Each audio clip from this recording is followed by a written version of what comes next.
Hello everyone, myself Dr. Reshma and welcome to my channel Education Biology. Today I am going to discuss C2 cycle. ठीक है, आज का topic है C2 cycle. C2 cycle क्या होता है और इसको और किन किन नामों से जानते हैं और ये क्यों होता है, इसका रीज़न क्या है, किन प्लांट में होता है, आज हम ये सब कुछ पढ़ेंगे.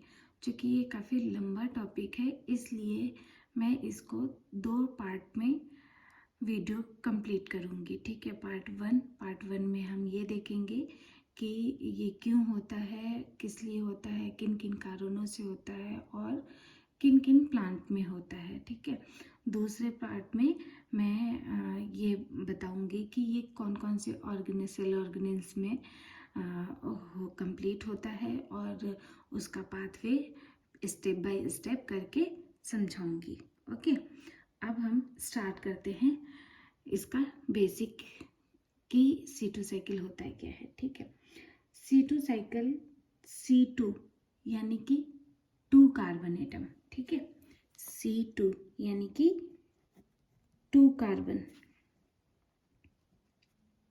ओके, 2 कार्बन होता है इसमें, इसलिए इसको C2 साइकिल बोलते हैं. ठीक है ना, इसमें 2 कार्बन एटम का यूज होता है. ठीक है, और इसको दूसरा नाम हम क्या देते हैं C2 साइकिल को और किन किन नामों से जानते हैं? Phosphoglycolate,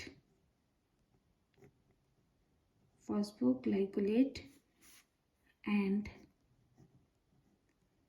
glycolate pathway, glycolate cycle के नाम से भी जानते हैं इसको. ठीक है, इज दैट क्लियर? अब चूंकि इसमें बहुत इम्पोर्टेंट रोल प्ले करता है वो एंजाइम क्या है, वो है RUBSCO. ठीक है, रुबिस्को. ये शॉर्ट फॉर्म होता है किसके? राइबोलोज बाइफॉस्फेट कार्बोक्सिलेज के. ठीक है, इसका शॉर्ट फॉर्म होता है. ओके, फोटो रेस्पिरेशन जो है ये एक स्पेशल टाइप का रेस्पिरेशन है. ठीक है, जिसमें लाइट, टेम्परेचर एंड O2 का और CO2 का कंसंट्रेशन पे ये साइकिल डिपेंड करता है. ठीक है, इसलिए इसको C2 साइकिल भी कहते हैं, है ना. C2 साइकिल यानी 2 कार्बन कंपाउंड का साइकिल होता है, इसलिए इसको C2 साइकिल कहते हैं. और इस प्रोसेस को सबसे पहले किसने डिस्कवर किया था? डेकर एंड टियो ने डिस्कवर किया था. किसने डिस्कवर किया था? डेकर. याद रखिए, बहुत सारे ऑब्जेक्टिव क्वेश्चन में पूछे जाते हैं. डेकर एंड टियो ने इसको डिस्कवर किया था. ठीक है,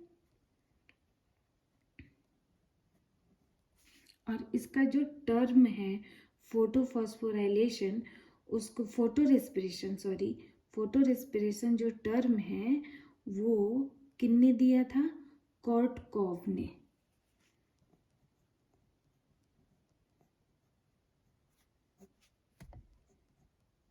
टर्म गिवन बाय, ओके, ये टर्म दिया था. और ये जो C2 साइकिल है वो 3 और सेल ऑर्गेनेल से होके कंप्लीट होता है. वो कौन कौन सा होता है? एक तो होता है डबल मेम्ब्रेन ऑफ क्लोरोप्लास्ट. ठीक है, डबल मेम्ब्रेन क्लोरोप्लास्ट.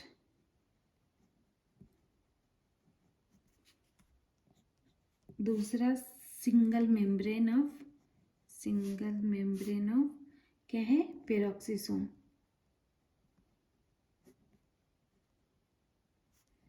और तीसरा क्या है? Double membrane of mitochondria. Okay, ये 3 ऑर्गेनेल्स हैं, सेल ऑर्गेनेल्स. जो कि किस में भाग लेते हैं, C2 साइकिल में भाग लेते हैं, ठीक है। और इंक्लूडिंग क्या, इसमें इंक्लूड क्या होता है, साइटोसिल, साइटोसिल भी इसमें इंक्लूड होता है। तो ये हैं सारे सेल ऑर्गेनेल्स जो कि पार्टिसिपेट करते हैं C2 साइकिल में, ठीक है। अब डिपेंड, कौन कौन से कंसंट्रेशन डिपेंड करता है, ठीक है। Condition depends on C2 cycle. हाँ, C2 साइकिल पे कौन कौन सा कंडीशन डिपेंड करता है। एक तो सबसे इम्पोर्टेंट बता दूँ आपको कि ये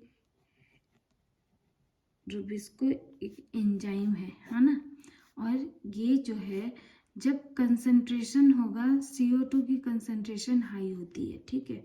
CO2 की कंसंट्रेशन हाई होगी तो रुबिस्को किसकी तरह काम करेगा, कार्बोक्सिलेज एंजाइम की तरह काम करेगा, ठीक है। कार्बोक्सिलेज की तरह वर्क करेगा। हाँ, और जब O2 की कंसंट्रेशन हाई होगी, ठीक है, कंसंट्रेशन ऑफ O2 हाई होगी तो ये किसकी तरह काम करेगा, ऑक्सीजिनेज, ओके। और इसके पास वन एक्टिव साइट होता है, एक्टिव साइट। तो डिपेंड ऑन द कंडीशन, ये जो है, जब O2 की CO2 की कंसंट्रेशन हाई होगी तो वो CO2 से बाइंड कर देगा, और O2 की कंसंट्रेशन हाई होगी तो वो O2 से बाइंड कर देता है, ठीक है।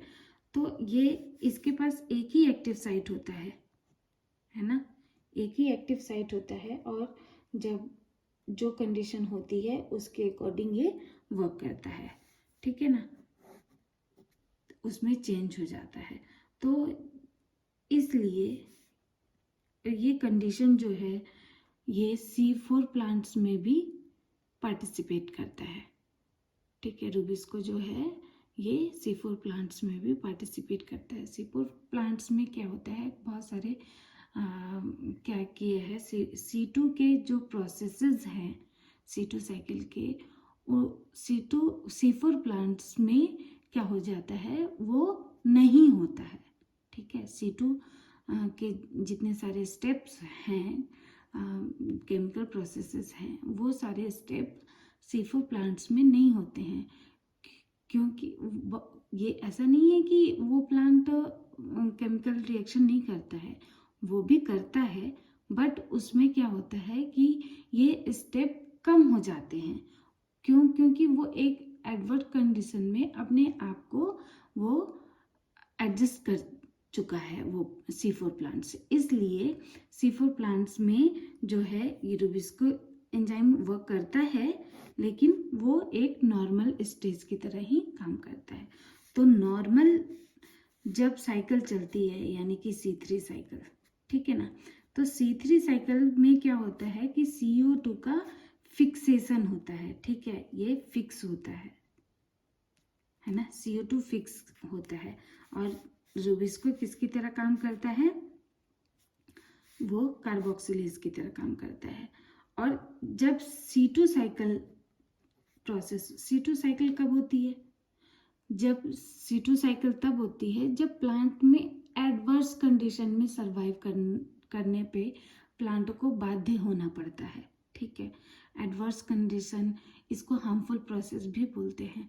प्लांट जैसे स्ट्रेस कंडीशन हो गया, जब इन्वायरमेंट में स्ट्रेस कंडीशन अप्लाई होता है, जैसे कि टेम्परेचर हाई हो जाता है और O2 की कंसंट्रेशन लो हो जाएगी और CO2 की कंसंट्रेशन हाई होती है, तब जो है एडवर्स कंडीशन होता है, और उस कंडीशन में फिर ये काम करना पड़ता है इसको। इसमें क्या होता है कि CO2 जो फिक्स हुआ होता है, ठीक है ना, CO2 फिक्स हुआ होता है, और O2 का क्या होता है, रिलीज होता है, O2 रिलीज होता है, हाँ, कि इन्वायरमेंट में।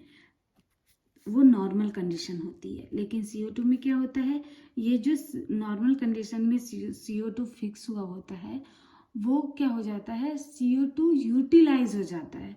मतलब कि ये वो ऑक्सीजन यूटिलाइज हो जाता है और क्या हो जाता है, ये CO2 इन्वायरमेंट में रिलीज हो जाता है।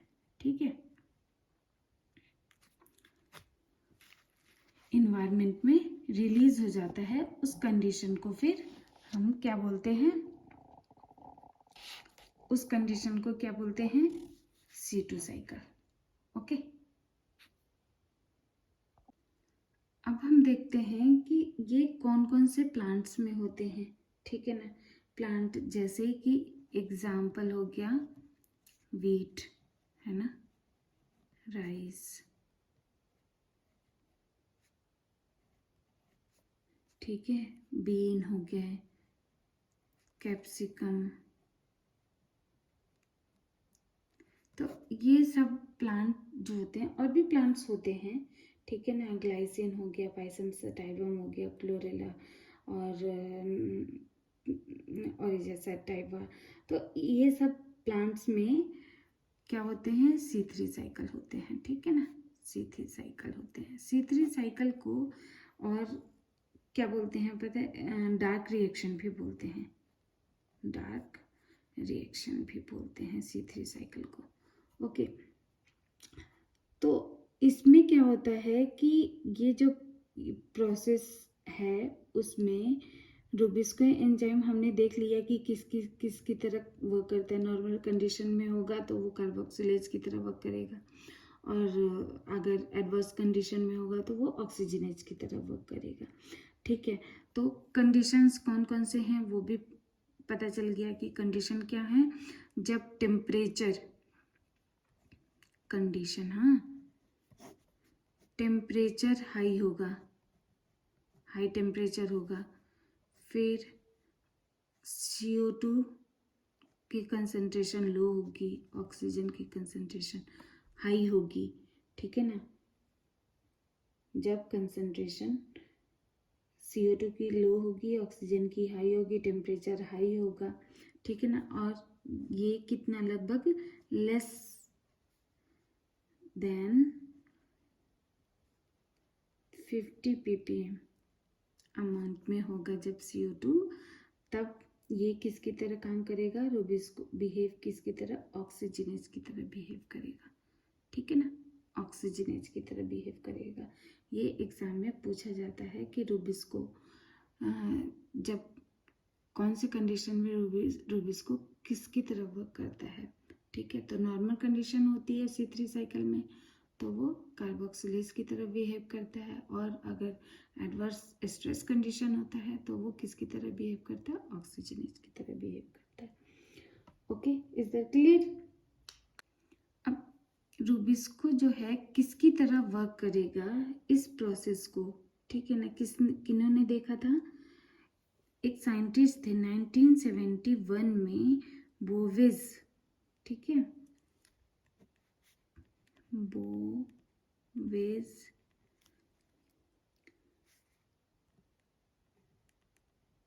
और जीरेन एंड हेजेमैन, ये 3 साइंटिस्ट थे जिन्होंने इन रूबिस्को के स्पेशल रोल को ऑब्जर्व किया था। ठीक है, रोल ऑफ रूबिस्को, इसको ऑब्जर्व किया था इन 3 साइंटिस्ट ने। ओके, इस वीडियो में हमने देखा कि C2 साइकिल को और किस किस नाम से जानते हैं, और कौन किस किस साइंटिस्ट ने इसको कैसे कैसे टर्म दिए, नाम दिए, है ना। रूबिस्को एंजाइम जो इम्पोर्टेंट रोल प्ले करता है वो कैसे वर्क करता है, कंडीशन क्या होती है, डिपेंड C2 साइकिल के लिए कौन से कंडीशन डिपेंड करते हैं, और ये जो सेल ऑर्गेनेल्स हैं वो कौन कौन से होते हैं, कैसे कैसे वर्क करते हैं। ठीक है, ये हमने पढ़ा। अभी ये टोटल जो है ये हमने पार्ट फर्स्ट में पढ़ा। अब पार्ट सेकंड की वीडियो बनाऊंगी, उसमें मैं पढ़ाऊंगी जो C2 साइकिल का स्टेप बाय स्टेप है वो कैसे कंप्लीट होता है। तब तक इस वीडियो में किसी को अगर कोई प्रॉब्लम या कोई चीज़ समझ में नहीं आई तो वो कमेंट बॉक्स में ज़रूर पूछ लें, हेल्प ले सकते हैं। और वीडियो अगर पसंद आई तो please like, subscribe and share ज़रूर करें। Thank you.